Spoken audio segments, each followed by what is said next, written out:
lời có tiếng nhai biết cái này tôi bố ra này cái nào buồn sang tá bình nhọ loại dọn nhâm bạn lại nhụp thầu can ốc cái nhụp bố chỉ có một lần nhụp tròn nó mà phải cái hàng liệt lệ là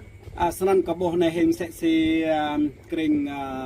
xã sông hình nên có rắc để rắc năn phong đưa phong mà bạc cái sông hình này hình sẽ xin thôn đua bò lâu to thôn đua bò bạ này chủ tịch xã huyện sông hình chủ tịch xã huyện sông hình này tuần này là nấy xét chức vụ như là phó bí thư đảng ủy chủ tịch ủy ban nhân dân xã nên là nê chôm nê chức danh nhiều sẽ chỉ là ủy ban xã tận này như chị nên sẽ ca số thơ nên là như thuộc vào thôn 2 xã sông hình huyện sông hình nên làm công an xã này hình sẽ là có bộ này Lê Kim Tuyền quan xã sông hình nên có bộ này là phạm hữu trí ắt mạng phạm bờ xã sông hình mà chức danh nhiều nên sẽ chỉ như ủy ban xã mà phó chủ tịch nhập tiền này nên Nê Nguyễn Thị Khanh Thông Hoa chức danh công chức văn phòng thông kê không mà đoạn họ nên y nhập nè ngô công nhập nè chị bốn mấy này chức danh công chức kế toán nhiều lên này nè sao cho dân lợn tận văn đàm chức danh nhiều mặt bậc xa mà nè này y hoàng cái sơn hoàng này chơi gì đế này sơn hoàng này hoàng này có nghi ngờ này là nhiều thuộc về khu vực huyện sông hình mà chức danh công chức đại nhập là công chức như là đại chính xây dựng xã mình sẽ xây cái bộ lúa bên này mùa lúa mình sẽ xây cái bộ này hình sẽ xây một cho chủ tịch phó chủ tịch huyện các bộ phun sau đó phun như em sẽ ngại chủ tịch đa ngạ vợ này đam vợ thì bây giờ chỉ trang vợ là nhiều ngạ là một bà lợi cờ nặc đầy cà đó như bà lợi cờ con nọc nào không san đứt cái bộ mà sẽ xây clay ý tuyên buôn tạp mạng vợ này là như bà cờ clay lợi dần bè cái buôn sang thế trang buôn sang thế một clay nhiều bè thuộc khó là dần nhưng mà lên nên trang nặc đầy cà thế mạ viết tên là nặc đầy cà thế có dần mạ thuần sản phẩm tổ chức diploma nan trang buôn sang thế nhiều bè nên chỉ vợ ngạ mà plamonter rồi pepet lại tan các bộ tan này có chẳng rạc bẹ được lại kring xuống hình này hình lần cái kring xuống hình có một buồn sang thâu cái lần kring xuống hình như cái các phường xã của huyện Sông Hình được thành lập năm 1985 có diện tích 890,2 km vuông và dân số 58.700 người bao gồm thị trấn và 10 xã cụ thể là thị trấn Hai Riêng là trung tâm này thành Hai Riêng hả? Trung tâm thì về thành lập năm 1985 lên xã Đức Bình Đông, xã Đức Bình Tây, xã Ea Ba nên á sẽ thì đặc đề gà đồ để độc tập là đồ tàu bốn đất lùm nền dân mạng ấy xã Ea Ba nên sẽ nắn mở xã Ea Bia sẽ nắn mở xã Ea Lâm nên sẽ nắn mở xã Ea Ly sẽ nắn mở xã Ea Trol nắn mở xã Ea Trol như mồ cồm sẽ xì buôn bao buôn thu buôn thinh buôn ly buôn vân họ ở xã Sông Hình nhá xã Sông Hình sẽ xì là nhiều các phường xã của huyện Sông Hình huyện Tây Hòa này nhiều bè là từ đó là xã Sơn Giang xã Ea Trol xã Sông Hình là Tây Hòa huyện Tây Hòa nên được thành lập năm 2005 có diện tích nhiều bè 610,43 mét vuông và dân số như là 120.000 người bao gồm một thị trấn và 10 xã cụ thể là thị trấn Phú Thứ, xã Hòa Bình 1, xã Hòa Đông, xã Hòa Mỹ Đông, xã Hòa Mỹ Tây, sân bộ lú như bên này, sân chỉ chẳng bữa làm nặc đề gà thế nên tới ta lại dần chiêm và thừa hòa nên lên nặc đề gà thế về vậy.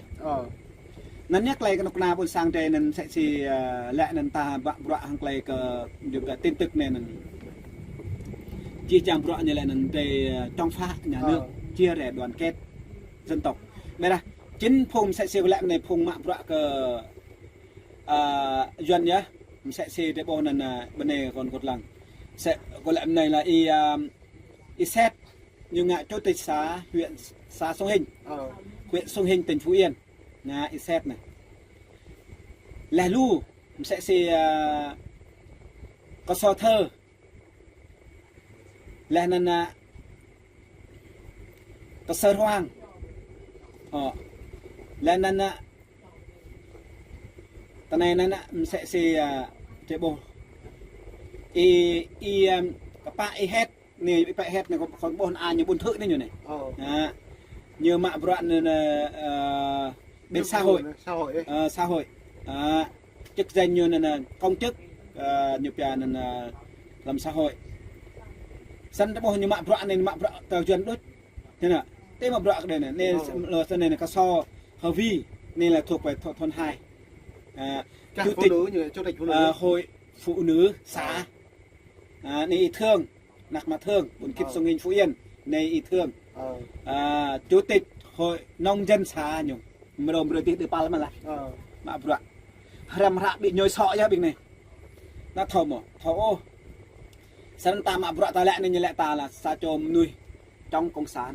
đây đã lúc như lại tái lúc ta mà vợ này trình mà vợ cờ nặc đề gà đây mà vợ cờ nặc đề gà đây nắn nhá y tuyên có như y tuyên như pia nên Kapul y tuyên như Central Highland làm play mi như chị Dega Central Highland tam dịch làm play nạc đê nên như pia sene như pia Kapul là đập ngư Dega làm Kapul là đập ngư Dega duyên làm play tiếng Anh như pia Dega Central Highland này chính mua phun thì tarmi đi chẳng pia nên mã vít lên là nặc đề gà đây chẳng một khôn lơ chân làm người ma tiền Tây Nguyên này bên mình phong mạ vợ cái con ná hơn phong mạ vợ đây đặc kia thế nào có bộ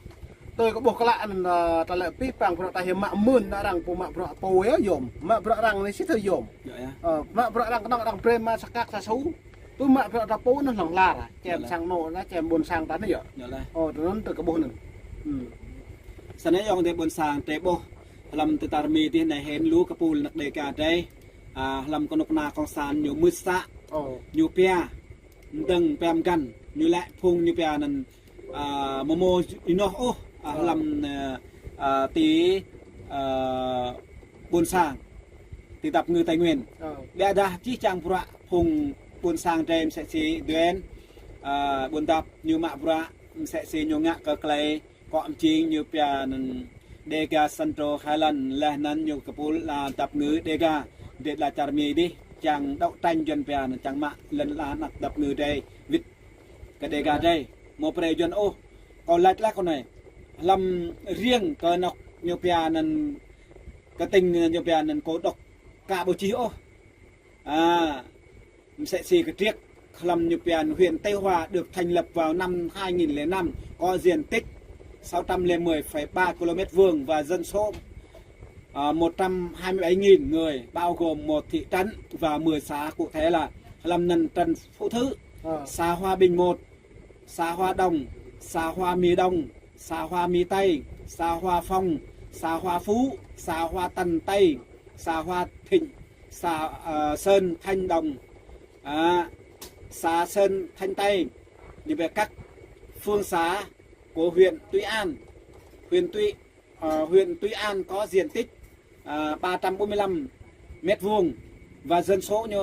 133.000 người bao gồm một thị trấn và 14 xã cụ thể bông ạ. Lần nắc đê đây mang giờ lần dần ô nắc đê thì dân số bao nhiêu là biết đất đây đấy bông ạ. Năn phun mạ vợ ngạ con nào con sàn này bà lợi đường sắm xã con nào con sàn nốt. Em là buôn sang đây buôn sang mình mừng huyện Sông Hình nên làm nô có tình thì 27 thôn đó, họ làm nên 27 thôn một chiêu, làm mình chỉ chuẩn 27 thôn tôi khả năng từ địa, sân này hiện buôn sang đặt đầy gà đây, một lần chỉ bữa ngã mà làm một tạt ô, kín một là lần trăm tầng bậc tầng sang, rồi nạc cái chỗ bia nên tôi đã chân được bộ, sân, năn phun như mà bữa mình sẽ cái bộ hết, lẽ nên phun lẽ xét mà bữa cái nằm lúc nào vật cái thương nạc mà thương như bia hội nông dân này. Nhưng mộtทีmà ba buôn sang một lấy tùy mà nhiều loạt đốt nhớ thầu gắt nhớ thầu đưa pal này mới nhớ mà bọt cái nhớ thầu mà đâu keng này mà sọ pi lên nhiều ấy nhớ sọ chứ he sản thế bộ quân sảnนั่นตัวยังแต่ไม่จำลุเล็กหลักไรเนี่ยโมเรเขาจังเอารักจีตัวไกลยูเปียนั่นriêng một tỉnh Phú Yên có bao nhiêu huyện có bao nhiêu xã và có bao nhiêu thôn san có chẳng liệt lạ quân sang rồi có đăng đi lại làm cái bục cổ nó bên đi pang bên vai yang bun sang yang terkemai lai chun rồi lai tip kena bun sang merusa prit ít học lạ từ cái này một nhà này mak pro rang hang mak pro po bay yom mak pro rang có thể rang prit triu rồi tua triu rồi sam u yom ipu khai là đam lục ngu mà mak pro ipu sam don lời lăng la nạ trầm nạ tia nạ choi thầu mực hình y như cái ipu lên lăn la sang nội ipu nó nhiều bun sang nên mong này mày đi ta bạn anh ta bọc lại chơi new frame chứ lại yết lê mong đi mù đang mượn ta để đây này đi với bạn